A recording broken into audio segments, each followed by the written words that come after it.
Welcome to Backyard Oasis, a podcast designed by and for older adults living in the beautiful Pioneer Valley of Western Massachusetts and produced in the tech studios at Greenfield Community College in Greenfield, Massachusetts. Backyard Oasis reaches out to older adults who seek knowledge to help them live more thoughtfully, healthily, and happily, who hope to inspire others with their ideas, and who serve their communities in the interest of the greater good. We hope you join us frequently in our pleasant backyard oasis for wide-ranging conversations with a diversity of people who are growing older and want to talk about it. Hi, I'm Denise Schwartz. And today we're going to talk about something that is good for everybody. And it's also something I love. It's dancing. Okay, wait a minute before you say, no, I don't want to hear about dancing. I'm not going to be able to go out on a dance floor. I'll look silly. This is not for me. Just take a minute and listen while Emily Fox, a dance teacher and a dancer, and I talk about dancing and the benefits of dancing for people of all ages, but especially older adults. Now, one of the things to remember as you listen to us talk is that one of the benefits of dancing, I think the most important benefit, is that it's fun. I've always loved to dance. My mother said that when I was a little kid, I used to dance down the hallway of our house every time we heard music. And there was a lot of music in our house, so there was a lot of dancing. In fact, my parents, well, they met on the dance floor. It was the big band era. And they went to the ballrooms in the big hotels in Pittsburgh. And that's where they danced during their courtship. And then they kept dancing during their adult lives. And I saw how it kept them happy and pretty healthy. In fact, I met my husband on the dance floor, but, we didn't dance the way my parents did. It was the time when everybody went out on the dance floor and kind of just did their own thing. And that's really good, too. That was a lot of fun, Just listen to the beat and move your body around. And my husband and I, we still do that when we go dancing. He doesn't want a partner dance. We do individual dancing. We still do that. But about 10 years ago, I decided that I wanted to dance the way my parents had danced. I wanted to waltz and foxtrot and cha-cha and swing. And just the way the universe works, I happened to see an announcement that said the Greenfield Community College was offering dance classes, ballroom dance classes. And I signed up. And I walked into the dance studio by myself one night, and there were about 25 other people there, and there was our dance teacher, Emily Fox. And step by step, she taught us East Coast swing. And as they say, the rest is history. I've been partner dancing ever since. No, my husband doesn't partner dance, but I sure do, and it has made me so happy. This dance thing can make you so happy. And I want you to dance and to be happy too. So I hope that you listen as Emily and I talk about how you can get out on the dance floor and enjoy the benefits of dancing. So that was me telling my story. Hi, Emily. Hi, Denise. Thanks for being so patient while I talked on, but that helps you see how much I love what you have taught me to do. Yes, and it brought back a lot of memories of when you and the whole group of people that you go out with regularly now first came in and didn't know anything, and now you guys just go out dancing all the time. It's so exciting. It is, and that is one of the benefits that we're going to talk about, the social interaction. Everybody starts as a beginner, if you're smart enough to take a beginner dance class, and you don't know anything, and you're with a lot of other people who don't really know how to do steps and make a dance work, and over time you learn together, and then you go dancing together, and you've made this great social connection. And I know you've been doing this a lot longer than me, and you can talk about that really well. So tell us a little bit about how you started dancing. So I always wanted to dance, and when I was a little girl, I browbeat my mother into letting me take ballet lessons. It was not an easy agreement on her part, but once I started doing that, I took some ballet. Later, I took modern dance. As a young adult, I took tap dance. But when I was, and I loved all of that. Those are very solitary kind of dances, even though you're doing them with other people. It's a solo activity. Right. Then when I was in college, at one of the January terms, which used to be a big deal around here, There was a course offered at one of the colleges, and some friends and I went, and we took a swing dance class. And that was the dawning of a new era for me. I knew nothing about dancing with another person in this relational fashion, and it was fabulous. And the Pioneer Valley is kind of an amazing place as far as dance is concerned. There over the decades have been many different teachers, many different styles of dance taught, and so I started taking more and more different styles of dance and just learning a lot about it. And everything I learned, I wanted to learn the next thing. At no point did I ever think, nah, this isn't so fun. No, it's almost a little addictive once you get involved in it. It's just so pleasurable. Yeah, why is it so addictive? You know, I read that humans have been dancing since they became human. Well, we didn't really say dancing in the study that I read. It was that they were able to move to a beat since the time they became human. Did they listen to birds going tweet, tweet, tweet, and go tweet, tweet, tweet, and move their feet? Yeah. Did they hear rain falling on the ground and try to mimic that? But it has brought them together in community, which is what you've already described. And we'll talk about that later, more about the community part and how that's so beneficial for people, especially older adults. Exactly. How did you then become a teacher? So there used to be a dance studio in the area, Paradise Dance, and I took a lot of classes there. And after several years, the woman who ran the studio asked if I'd like to start teaching, which I had been wanting to do for a long time. Wow. And so I went through a bit of a teacher training and taught a few classes. And then rather unexpectedly, after about 6 months, the studio closed.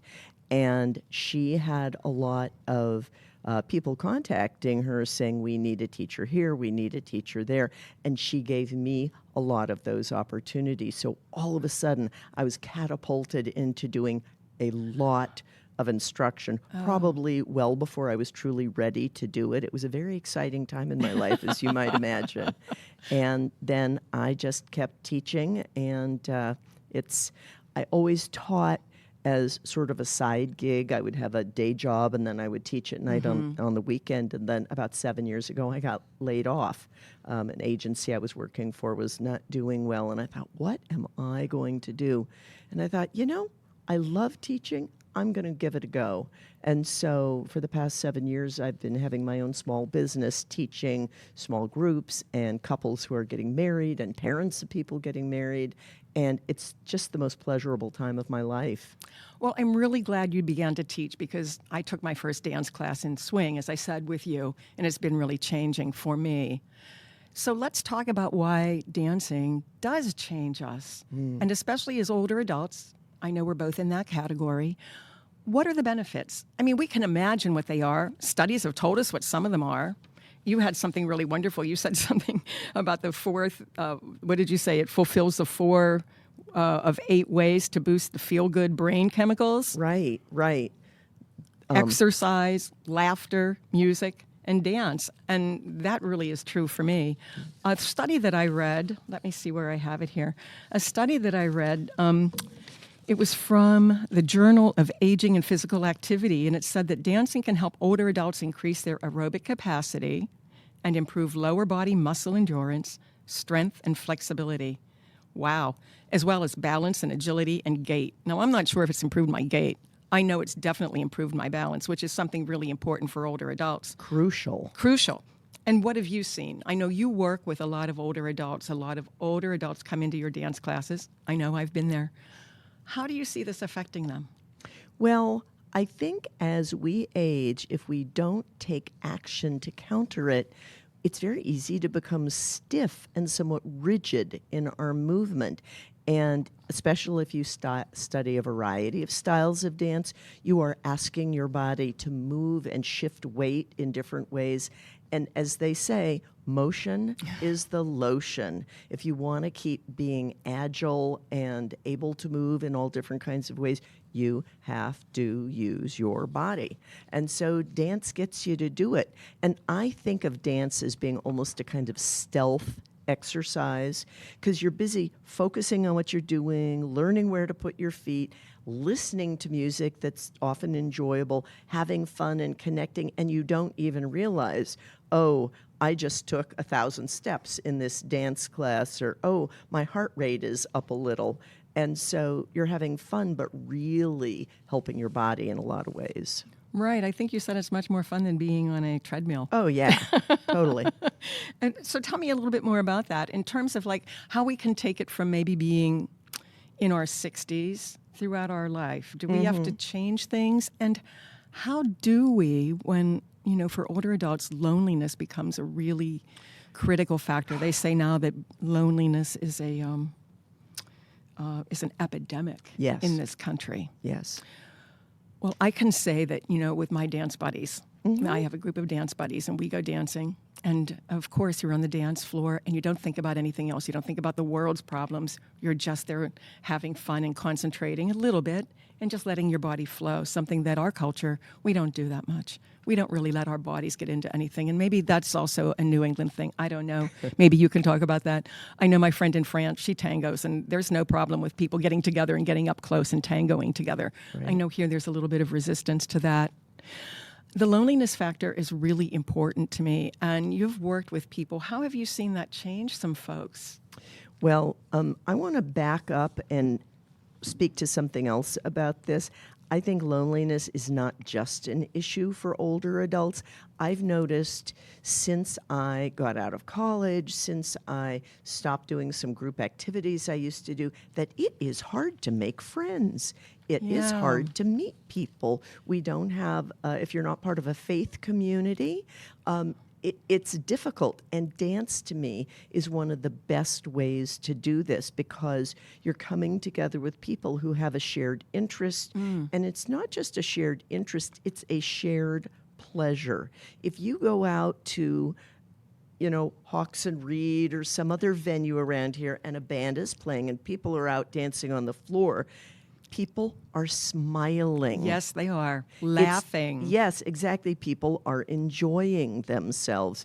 And so dance is a community. And there are even sub-communities within the dance world, people who gravitate towards a specific style. And then whenever an event happens where that style is the main kind of dancing that's done, people will say, hey, did you hear there's a blah, blah dance going on in this town? And everybody gets together and goes.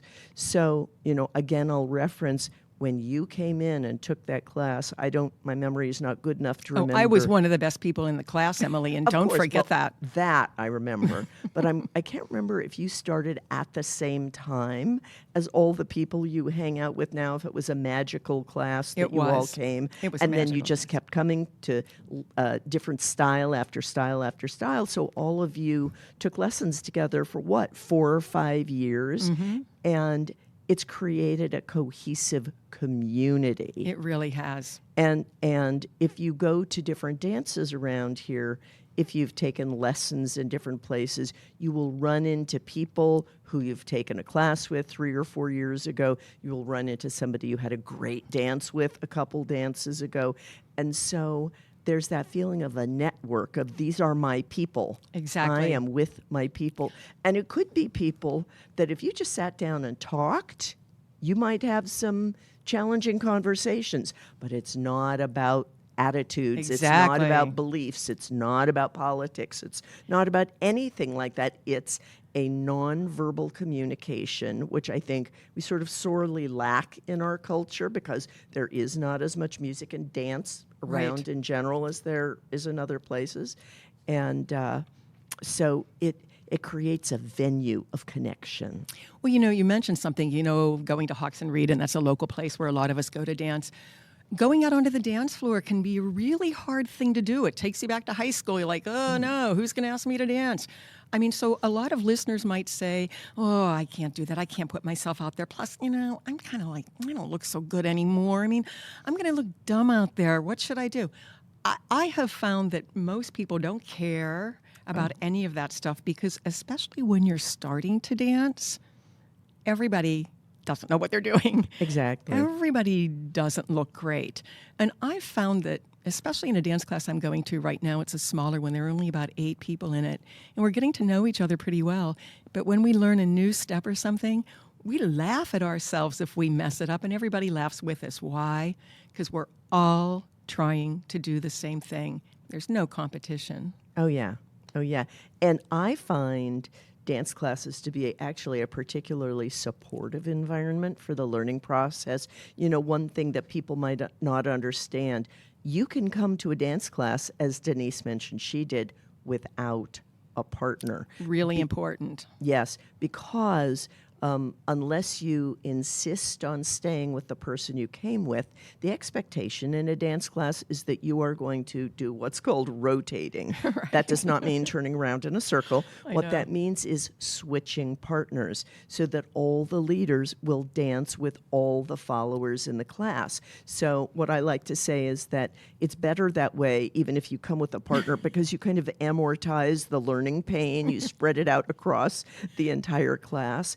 And it's quite an interesting experience. I mean, I'm taking classes now, and they're challenging things that I don't get the first or second time around.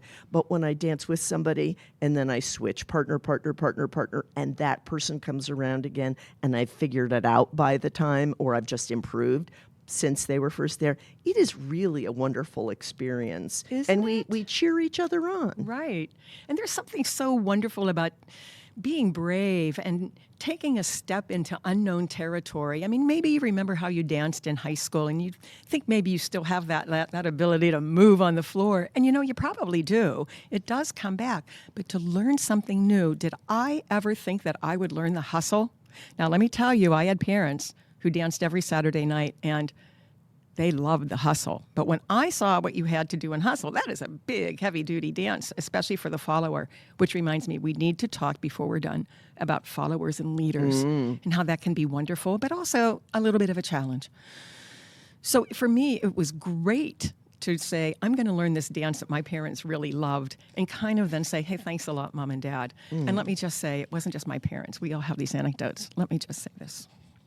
One of the reasons I dance is because one of the last things I did with my grandmother, I went and I sat beside her in a nursing home. Now, she said to me, Denise, here I am, an old lady, and still I want to dance. I know. And so I think that was one of the motivations. She was in her 90s when she said that. She died a little bit after that. And sometimes I go out there and I think, hey, my parents did this, my grandmother did this, people from the old country did this. I've traveled, when I go to Peru and Slovakia and Morocco, people were dancing for us. I just danced with my cousins on the banks of the Danube to an impromptu sort of band that started. And we looked at each other and said, we're dancing under the full moon in Budapest. This is wonderful. And people came out and they joined us, people all over the world to dance. It's this universal, wonderful thing that we can all do together. And it doesn't matter what we look like or who we are or, as you said, what we believe in. And I know I digressed, but for me, that is a real important part of dancing. Oh, yeah. Yeah, that completely makes sense. Doesn't it? Yeah. But we talked a little bit about leaders and followers and how that can be wonderful and how it is really hard. Explain that a little bit, because we had the traditional dance setup of being a leader, and that was usually a man, and being a follower, and that was usually a woman. Well, let's face it. Women are a lot more comfortable in general moving on the dance floor, moving their bodies around. We've kind of done that. We all took ballet. Did a lot of men? No, unfortunately. So even now, there are probably more women who are dancing than men. And I really wish that would change, because if you go to other countries and see men dance, you're like, whoa, baby, you should get out on the dance floor. You know, you don't know what you're missing. Can we talk about that part a little bit? Sure. What I like to say is that the gender-associated roles of lead and follow is very last millennium. And I actually think that for people who want to learn to dance well, that to learn both roles is incredibly valuable, because you feel in your body what you need from the other half of the couple and what is expected of you. Somebody can talk to you about it, but when you feel it in your body, the light bulb goes on. It's true. And I just want to say, this is what I've been told. I haven't been there to see this, but in Buenos Aires, when somebody wants to become a tango dancer, tanguera, whatever it's called, that The men are required, this is serious, this is not just, oh, that's interesting, but somebody who really wants to learn, they are required to follow for a year before they are taught to lead. That is such a great idea. Isn't that? Yeah, so they know what the follower has to do. Yes, exactly. And what needs to be provided to the follower that allows them to do what they are being asked to do. If you get a bad lead, you have to be a very, very good follower to not be affected by that. Right. And I just want to share that, so for me, I've always been interested. It's like a puzzle that the two parts fit together, the lead and the follow. And I started off learning both parts, which was, a great gift to me from the universe that happened. And one of the terms that we use for people who are equally able to lead and follow is called being ambidextrous. Oh, I love it. That's perfect. Yeah? Ambidextrous, something I probably will never be. Oh, Denise. No, I do not want to learn to lead. Okay, so want is different than capable. You are completely capable of learning how to lead. Oh, boy, I know what's coming. She's going to try to get me to be a leader on the dance floor. Only if you want. No. So they're leading and following each have their own challenges. They're two jobs, and every partner dance has those two jobs. And they each have their challenges, which can be taught how to lead properly, how to follow properly. It's not some magic wand you wave. Right. So when you're dancing, there are two kinds of things you need to learn. One is actually more than two, but first you have to learn where are your feet going. If you don't know where your feet are going, you can't get anywhere. And then there are other parts of your body too. For example, when we're turning, there's ways of using your head, there's ways of using your core, there's ways of using all different parts of your body that make your turning go better. And do you think that intimidates people when they think, I want to dance, but I don't think I can learn all of that stuff now? Well, here's the deal. You start with a beginner's class. Very important. And in a beginner's class, the teacher teaches you very basic information. They sort of give it out in little spoonfuls. I know, like this. We're going to learn East Coast swing right here. Yes. Step, step, rock, step, Step, rock, step. We learned that, and I was doing it in my dreams. And you did that, Emily. You broke it down into that, and then you learned the next 3 steps, and then you learn the next 3, and then you put those 9 together, and then you go home. And then you come to the next class, and then you learn 3 more, and now you have 12. Exactly. And it is a matter of repetition. That's why it's so good for our brains. Yes, that is true. And in classes, when you learn those 3 steps and then the 9 steps and you go home, generally, when you come back to the next class, if you're taking a series, you review everything you learned the previous week. The teacher does not expect you to remember everything. Right. And so then you layer on more and more and keep reviewing. And I've learned tricks from one of my great teachers suggested you take a dance class, which is at night, and you go home, and before you get into bed, you review what you learned in class that night. And, learning theory says the things that we review right before we go to sleep stick more. And that's really good. It's not like taking a math class and having to review that before you go to sleep, even though I happen to like math. But dancing is fun. Yeah. And that's what I think we really need to let people know. And people of all ages like to have fun. So I'm encouraging folks, and I know Emily is too, and she has a lot of older adults in her class. I'm encouraging folks to think about putting more fun in their lives by doing something that's a little bit challenging, which makes it good for their brain and their body, something that will improve the way they spend their time, not solitary anymore, but it'll improve their connections with a community that is really happy to see you come out and take those first few dance steps. And now, I know we're almost running out of time. Emily, I know we could talk on and on and on. Should we summarize for folks who might say, well, what should I do? Well, I want to say a couple things. One is that there are lots of dance classes in the area. And so if you Google partner dance classes near me or beginning dance classes near me, you will find all kinds of information. And then for people who think, I just don't think I can do it, I want to say, if you can count to 8 and you can walk, you can dance. You can totally learn how to do this.